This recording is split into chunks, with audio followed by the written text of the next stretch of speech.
Aš žinau, kur aš buvau sausio 13.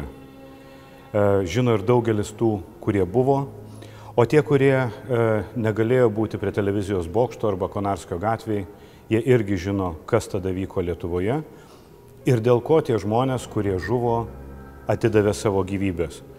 Jie atidavė savo gyvybės ne veltui, jie ne veltui padarė tai, ką jie turėjo padaryti.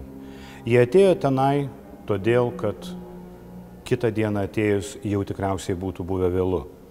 Ir todėl šiandien aš įsisegu šią neužmirštuolę į atlapą ir aš žinau, kad įsiseksite ją ir jūs, todėl kad atmintis ir dėkingumas turi būti parodomi. Jie neturi būti slepiami, apie juos turi būti kalbama, pareiškiama ir primenama. Nes kitaip atmintis ir dėkingumas įsitrina. Kai jie įsitrina, lieka abejingumas ir galiausiai nelieka nieko.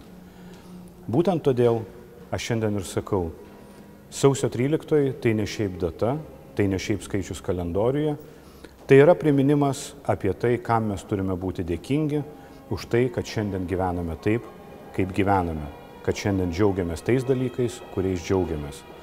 Aš įsisegiau neužmirštuolę, įsisekit ir jūs.